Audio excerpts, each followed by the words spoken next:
नमस्कार, स्वागत है आपका सत्यहिंदी.com पर। मैं हूं नीलू व्यास और एक बार आपके साथ फिर से जुड़ रही हूं आपके पसंदीदा कार्यक्रम आज का एजेंडा को लेकर। 2 मई के चुनाव नतीजे, खासकर अगर हम पश्चिम बंगाल की बात करें तो जिस तरीके से बीजेपी को शिकस्त मिली है उससे एक बात साफ है कि प्रधानमंत्री नरेंद्र मोदी जिस तरीके से नैरेटिव गढ़ते हैं, नैरेटिव यानी कि जिस तरीके से कथा और कहानियों को बुना जाता है, तो शायद प्रधानमंत्री नरेंद्र मोदी का मुकाबला इसमें कोई भी नहीं कर पाएगा। कथा कहना, कहानियों को किस तरीके से गढ़ना ताकि उनकी छवि या उनकी पार्टी की छवि उभरती रहे, ये कला प्रधानमंत्री नरेंद्र मोदी से सीखनी चाहिए। अब पश्चिम बंगाल की ही बात करिए, पिछले 2 सालों से लगातार एक कथा, एक कहानी, एक नैरेटिव लगातार प्रधानमंत्री और उनकी टीम गढ़ रहे हैं। और वो क्या था? दीदी तो गई, पश्चिम बंगाल में अब बीजेपी का कमल ही खिलेगा। इसके साथ साथ बीजेपी ने क्या कहा कि अब पश्चिम बंगाल के जो लोग हैं वो पीसी और भाईपो से ऊब चुके हैं, यानी बुआ भतीजावाद से ऊब चुके हैं और अब वो केवल बीजेपी के कमल को ही देखना चाहते हैं। 18 अप्रैल को बर्धमान में प्रधानमंत्री नरेंद्र मोदी ने एक रैली की थी और उसमें उन्होंने क्या कहा था? उन्होंने कहा था कि टीएमसी टोलाबाज पार्टी है, कटमनी की पार्टी है, सिंडिकेट राज की पार्टी है। तमाम चीजों को लेकर उन्होंने ये बातें कही और कहा कि जो माँ माटी मानुष जो तृणमूल का स्लोगन है उसका तृणमूल ने ही दुरुपयोग किया है। और क्या बोला था प्रधानमंत्री नरेंद्र मोदी ने कि टीएमसी का एजेंडा है माँ को सताओ, माटी को लूटो और मानुष का खून खराबा करो। ये बात प्रधानमंत्री नरेंद्र मोदी ने कही थी। एक ऐसा नैरेटिव गढ़ने की कोशिश किया गया। उसके बाद उन्होंने उसी रैली में वर्धमान के ये कहा कि बंगाल की जनता ने इतनी बाउंड्रीज और ओवर बाउंड्रीज लगा दी हैं कि बीजेपी को ऑलरेडी सेंचुरी मिल चुकी है, यानी कि उनका इशारा था कि बीजेपी 100 सीटों से ज्यादा लेकर आएगी। उसी के बाद अमित शाह जो गृह मंत्री हैं उन्होंने एक रैली की थी और कहा था कि जो पहले 5 फेज का चुनाव हुआ है उसमें से 180 सीटों में से 122 सीटें बीजेपी को जाएंगी। तो इस तरीके का नैरेटिव गढ़ा बीजेपी के लोगों ने और प्रधानमंत्री नरेंद्र मोदी की ताबड़तोड़ रैलियों में। प्रधानमंत्री की कितनी रैलीज हुई थी? 20 मेन रैलीज उन्होंने करी और इसके अलावा 2000 लगभग 2000 रैलीज जो वहां की जो स्टेट बीजेपी यूनिट्स है उन्होंने की थी। 50 रैलीज अमित शाह ने की थी। तमाम हेलीकॉप्टर्स उड़ाए गए, पूरी जो सरकारी तंत्र है उसको लगाया गया, सेंट्रल इन्वेस्टिगेटिव एजेंसीज का दुरुपयोग किया गया, चुनाव आयोग का इस्तेमाल किया गया। कम से कम कथित रूप से ये बातें सामने निकल कर आ रही हैं और तमाम विपक्षी पार्टीज ने भी इस बात को कहा है। तो सारा तंत्र आपके साथ था। आपने कथा और कहानी के दम पर ये पूरा पश्चिम बंगाल का चुनाव लड़ डाला और वो भी एक महिला मुख्यमंत्री के खिलाफ आपने अनाप शनाप बातें उसके लिए कही। लेकिन नतीजा क्या हुआ? 2 मई को बीजेपी की कथा किसी ने नहीं सुनी, प्रधानमंत्री की कथा किसी ने नहीं सुनी और सबने वोट तृणमूल कांग्रेस को दिया और ममता बनर्जी को दिया। और इस प्रधानमंत्री मोदी की ये जो कथा कहने की जो शक्ति है, इसमें साथ दिया दिल्ली के मीडिया ने। दिल्ली से मीडिया उड़कर पश्चिम बंगाल के कोने कोने में पहुंच गया और उसने ये परसेप्शन गढ़ने की कोशिश की कि देखिए पूरे पश्चिम बंगाल में सिर्फ कमल की ही लहर है और ये तृणमूल कांग्रेस तो अब जाती हुई पार्टी है, खत्म हो चुकी है। ये परसेप्शन मीडिया ने भी गढ़ा, क्योंकि ये परसेप्शन सरकार चाहती थी, इसलिए मीडिया ने उसको बनाया। और इतनी तीव्रता से झूठ का छौंकन इस कथा में लगाया गया कि जो असलियत की खुशबू थी वो बिल्कुल गायब हो गई। किसी को असलियत समझ में ही नहीं आ रही थी, कम से कम मीडिया को तो ये असलियत नहीं समझ में आई और सरकार भी इस असलियत से बिल्कुल अलग थी। और इसीलिए प्रधानमंत्री नरेंद्र मोदी बड़ी बड़ी रैलीज करते थे, अमित शाह बड़ी बड़ी रैलीज करते थे और कहते थे कि देखिए अब ये टोलाबाज और कट मनी और एंटी इनकम्बेंसी, ये तमाम फैक्टर्स इतने प्रबल हैं कि अब लोग बीजेपी को ही वोट डालेंगे। तो इस तरीके की कहानियां बीजेपी बुन रही थी। लेकिन जमीनी हकीकत क्या थी? जमीनी हकीकत 2 मई ने बेनकाब कर दी। बंगाल की जनता को, जो बंगाली वोटर माइंडसेट है, उसने बीजेपी की सांप्रदायिक हिंदुत्व की राजनीति को नकारा और उसने बंगाली अस्मिता, बंगाली राष्ट्रवाद के नाम पर वहां पर महिला मुख्यमंत्री यानी कि ममता बनर्जी के नाम पर वोट डाला। जिस तरीके से प्रधानमंत्री नरेंद्र मोदी ने कहानियां गढ़ी कि ओ दीदी, और रैलीज में लोगों को इस तरीके से उन्होंने संबोधन किया ममता बनर्जी का, तो बहुत सारी महिला वोटर्स निकल कर आई और उनको लगा कि आज महिलाओं की अस्मिता पर प्रधानमंत्री नरेंद्र मोदी ने वार किया है। तो मेरे कहने का मतलब ये है कि जो कथाकार प्रधानमंत्री नरेंद्र मोदी हैं, उनकी कथाएं, जितनी भी कथा उन्होंने गढ़ी, उस कथा को पश्चिम बंगाल की जनता ने बिल्कुल नहीं स्वीकारा। आप बहुत सारे गुरुओं और साधुओं की कथाओं में जाते हैं, उसको बड़े मन से लोग सुनते हैं, लेकिन प्रधानमंत्री नरेंद्र मोदी की कथा को लोगों ने मन से सुना, लेकिन उसको मन से स्वीकारा नहीं। सुनना अलग है और उसको स्वीकारना अलग है। तो प्रधानमंत्री नरेंद्र मोदी की जो कथावाचक शक्ति है वो कहीं ना कहीं फेल होती नजर आ रही है। लेकिन ये तो पश्चिम बंगाल का आपको नैरेटिव मैंने बताया कि किस तरीके से प्रधानमंत्री नरेंद्र मोदी और उनकी टीम ने गढ़ा, जो ऐसी कथा गढ़ी कि जो असलियत से बिल्कुल अलग थी। लेकिन आज जो इस प्रोग्राम का फोकस है वो है कथाकार प्रधानमंत्री, और प्रधानमंत्री नरेंद्र मोदी एक अव्वल दर्जे के कथाकार माने जाते हैं। अब इसको छोटे छोटे एग्जाम्पल से मैं आपको बताऊंगी कि कथा करना, नैरेटिव बनाना, कहानियां बुनना प्रधानमंत्री नरेंद्र मोदी के डीएनए में है। प्रधानमंत्री की अगर आप किसी भी स्पीच को उठा के देख लें तो वो उनकी कोई भी स्पीच मामूली नहीं होती। एक छोटे से फ्लाईओवर का इनॉग्रेशन करने भी अगर वो जाते हैं तो उस इनॉग्रेशन में बिना विपक्ष पर हमला किए बगैर प्रधानमंत्री नरेंद्र मोदी उस फंक्शन से कभी भी वापस नहीं लौटते। और चुनाव के अंत में किस तरीके की तस्वीरें आती हैं आपने देखा था अभी 1-1.5 साल पहले कि चुनाव के अंत में प्रधानमंत्री नरेंद्र मोदी गुफा में बैठे दिखे सैफरन कपड़ों में। तो वो जो कथा और वो जो कहानी कहने की प्रधानमंत्री नरेंद्र मोदी ने कोशिश की कि वो एक सेल्फलेस फकीर हैं जिनको ना घर से ना अपने संसार से कोई मतलब है, वो देश के लिए पूरी तरह समर्पित है। तो ये एक कथा थी।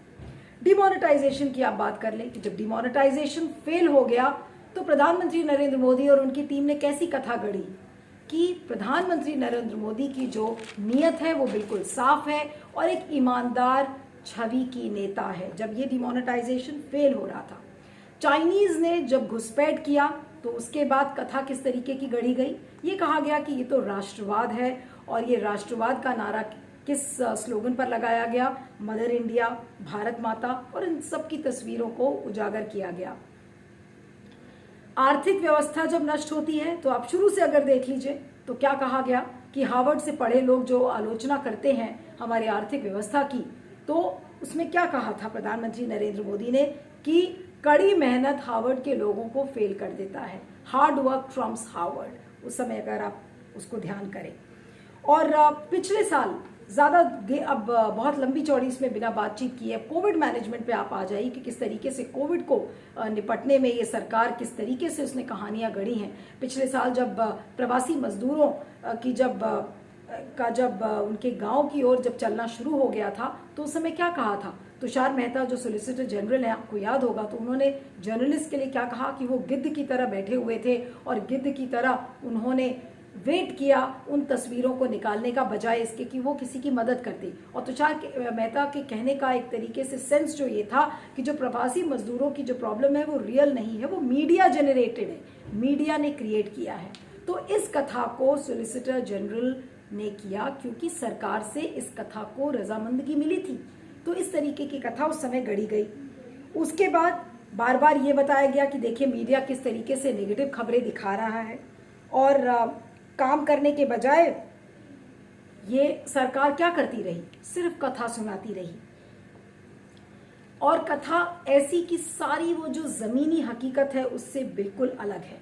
और सरकार ने क्या बोलना शुरू किया, हमारी कोविड की तैयारियां पूरी हैं, कोविड खत्म हो गया है, इकोनॉमी बिल्कुल सही राह पर चल रही है, और 40 लाख लोग गंगा में डुबकी लगा सकते हैं, उसकी भी इजाजत दे डाली।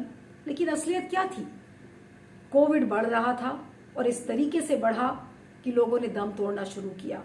मौतों का नज़ारा बिल्कुल चारों तरफ, चिताएं जलती हुई, ऑक्सीजन की कमी, लोगों को ऑक्सीजन नहीं मिल रही है, बेड्स नहीं मिल रहे हैं, बदहाली और बद इंतजामी का जो आलम था वो चारों तरफ चल रहा था। लेकिन स्वास्थ्य मंत्री डॉक्टर हर्षवर्धन ये कह रहे थे कि India is better prepare in 2021, यानी कि भारत की तैयारी इस साल ज्यादा बेहतर है पिछले साल के मुकाबले। वो ये बताना चाह रहे थे कि सब कुछ नॉर्मल है। उसी तरीके से तुषार मेहता ने फिर एक बार उदाहरण दिया और कहा कि देखिए, जो लोग ऑक्सीजन के लिए रो रहे हैं और कमी बता रहे हैं वो कौन है? वो क्राई बेबीज हैं।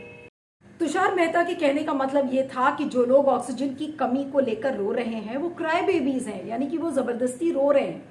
कितना असंवेदनशील स्टेटमेंट कहा। तो इस तरीके का नैरेटिव सरकार को चाहिए। उधर हरियाणा के जो मुख्यमंत्री हैं मनोहर लाल खट्टर, उन्होंने कहा कि जो लोग मर चुके हैं अब उनका उल्लेख करने से कोई फायदा नहीं है, क्योंकि वो वापस तो आ नहीं सकते, क्योंकि उनसे एक रिपोर्टर ने सवाल किया था कि अंडर रिपोर्टिंग हो रही है डेथ्स की। तो इस तरीके के असंवेदनशील जो स्टेटमेंट्स हैं वो सरकार की तरफ से आए। तो देखिए आप, सरकार किस तरीके का नैरेटिव प्रधानमंत्री नरेंद्र मोदी या उनकी टीम गढ़ने की कोशिश करती है। अब ज्यादा दूर नहीं जाऊंगी, अभी हाल में आपने देखा कि किस तरीके से जो कांग्रेस, जो इंडियन यूथ कांग्रेस है, उसके जो लोग हैं वो बिल्कुल सक्रिय हो गए हैं ऑक्सीजन सिलेंडर्स को देने में। यहां तक कि फिलीपींस की जो एम्बेसी थी उसने, इंडियन यूथ कांग्रेस के लोगों ने उनको ऑक्सीजन सिलेंडर्स दिए। उसके बाद एस जयशंकर का जो रिप्लाई था वो बहुत ही दुर्भाग्यपूर्ण था। उन्होंने कहा कि ये तो जबरदस्ती के लिए सिलेंडर्स मांग रहे हैं और वहां पे कोई क्रिटिकल पेशेंट नहीं है। लेकिन तब जाकर समझ में आया कि शायद वहां पर एक क्रिटिकल पेशेंट था। उसके बाद न्यूजीलैंड एम्बेसी से भी खबरें आई। तो आप सरकार की तैयारियों का अगर आप जायजे की बात करें तो सरकार अपनी तैयारियों के बारे में कोई नैरेटिव नहीं गढ़ती है। नैरेटिव ये वो गढ़ना चाहती है कि देखिए, ये जो सारी खबरें आ रही हैं वो गलत है। कहने का मतलब ये है कि ये जो कथाकार मोदी सरकार है, ये सिर्फ चाहती है कि उसके बारे में पॉजिटिव चीजें दिखाई जाए, सकारात्मक चीजें ही दिखाई जाए। और इसको लेकर तो प्रकाश जावड़ेकर ने एक पूरी मीटिंग कर डाली। जो आईएनबी मिनिस्टर है, उन्होंने कहा, सारे टीवी चैनल्स को, एडिटर्स गिल्ड को उन्होंने कहा कि जो शमशान घाटों पर जो चिताएं जल रही हैं, उन चिताओं के शॉर्ट्स टीवी चैनल्स को नहीं दिखाने चाहिए। यहाँ तक कि जो सोशल मीडिया के प्लेटफॉर्म्स हैं, ट्विटर है और तमाम प्लेटफॉर्म्स पर जो ऑक्सीजन की कमी और तमाम वो जो खबरें आ रही थी उसको लेकर ट्वीट्स को डिलीट किया गया। यानी कि ये जो कथाकार सरकार है, ये सिर्फ सकारात्मक कथा में ही विश्वास करती है, जिससे कि उसकी छवि उभरे। तो ऐसी कथा को कौन समझेगा? ये कथा, सच की कथा, लोग सच्ची कथाएं सुनते हैं, लेकिन ये सरकार आपको मजबूर करती है कि जो झूठी कथाएं हैं उनको गढ़ा जाए और उनको पब्लिक ये मानकर बैठे कि ये सच है। तो ये कहां तक होगा? और चुनाव की बात मैंने आपको पहले से बताई कि 8 फेज का चुनाव पश्चिम बंगाल में था और देखिए किस तरीके से कथाएं वहां पर गढ़ी गई, लेकिन अंत में क्या हुआ? सब धराशाही हो गया। जो पब्लिक है वो बेवकूफ नहीं है। यहां तक कि सरकार ने कोविड के मैनेजमेंट को लेकर किसी भी तरीके के प्रमाण या एविडेंस पर रिलाय नहीं किया। वैज्ञानिक कहते रहे कि नहीं, देखिए, जो नया कोरोना का स्ट्रेन है, इससे बहुत ज्यादा मौतें हो सकती हैं, सिचुएशन घातक हो सकती है। उन सारी चीजों को नजरअंदाज किया गया। यहां तक कि जो रॉयटर्स की एक छपी हुई खबर थी उसके मुताबिक हमें यह भी नहीं पता है कि जो इंसाकॉग की वो जो रिपोर्ट थी वो प्रधानमंत्री तक पहुंची या नहीं पहुंची। तो ये है कथाकार सरकार का आलम और ये है उनकी असलियत। पिछले साल आपने देखा होगा, तबलीगी जमात की कथा कही गई, लेकिन इस बार जब कुंभ मेले की बारी आई तो सब मीडिया चुप हो गया, सरकार चुप हो गई और उसने बिल्कुल बहुत, जब सिर से पानी ऊपर निकल गया तब प्रधानमंत्री ने जाके कहा कि देखिए, इतनी कोविड की सिचुएशन बहुत खराब हो रही है, इसलिए अब कुंभ मेले को हम प्रतीकात्मक बना देते हैं। तो ये किस तरीके का नैरेटिव सरकार गढ़ना चाहती है? और सरकार से मेरा मतलब है प्रधानमंत्री नरेंद्र मोदी किस तरीके का नैरेटिव चाहते हैं कि लोगों को मिले? क्या झूठ का नैरेटिव? क्या वो ये चाहते हैं कि लोगों तक सच्चाई ना पहुंचे? क्योंकि उन्होंने मीडिया को भी दबा के रख दिया है। ये बोला कि मीडिया सच्ची खबरें ना दिखाए, मीडिया सिर्फ वही दिखाए जो सरकार चाहती है। तो यानी कि इस तरीके की कथा सुनाए ताकि लोगों को लगे कि सब कुछ सही है। और इस तरीके की कथाएं सरकार बुनती रहती है। लेकिन आप लोगों को कब तक बेवकूफ बनाते रहेंगे? ये पब्लिक है, ये सब जानती है। आप भले ही कितनी भी कथा कह ले, लेकिन सारी कथा धराशाही हो गई 2 मई को। और आपने देख लिया कि प्रधानमंत्री नरेंद्र मोदी और उनकी जो टीम है, चाहे वो जितनी भी कथाएं कह ले, लेकिन सब कथा फेल है उस पब्लिक के आगे जो अंत में जाकर आपके भविष्य का निर्णय करती है। इसलिए मेरा आज प्रश्न डायरेक्ट प्रधानमंत्री नरेंद्र मोदी से है कि प्रधानमंत्री नरेंद्र मोदी जी, अगर आप कथा सुनाते हैं तो अपनी कथा की दशा और दिशा क्या आप बदलेंगे? क्योंकि आगे आने वाले जो चुनाव हैं वो बहुत महत्वपूर्ण हैं। पंजाब, उत्तर प्रदेश जैसे तमाम अलग अलग राज्य हैं जहां पर फिर से चुनाव होना है। क्या आप अपने कथाओं की रणनीति बदलेंगे? क्या आप अपने कथा कहने का जो कंटेंट है उसको बदलेंगे? क्या कथा कहने की स्टाइल को बदलेंगे? क्या मीडिया को ये समझाएंगे कि सारी कथाएं प्रधानमंत्री की सही नहीं हैं? मुझे इस दिन का इंतजार है और इस पर आपके फीडबैक का मुझे इंतजार रहेगा। इस वीडियो को खत्म करने से पहले एक छोटी सी गुजारिश है आपसे कि आज के समय में बेबाकी से बोलना और पत्रकारिता करना एक बहुत मुश्किल काम है। इसलिए इस वीडियो के डिस्क्रिप्शन बॉक्स में जाएं, उसमें एक लिंक है, उस लिंक को क्लिक करें। क्लिक करके सत्य हिंदी की सदस्यता लें, सत्य हिंदी को भुगतान करें और आप बने रहें सत्य हिंदी पर। और मुझे आप फॉलो कर सकते हैं ट्विटर पर @नीलू317 और दूसरा ट्विटर हैंडल है @नीलू ऑन द मूव। बने रहिएगा सत्य हिंदी पर और देखते रहिए आज का चैनल। सत्य हिंदी का ऐप डाउनलोड करें गूगल प्ले स्टोर पर।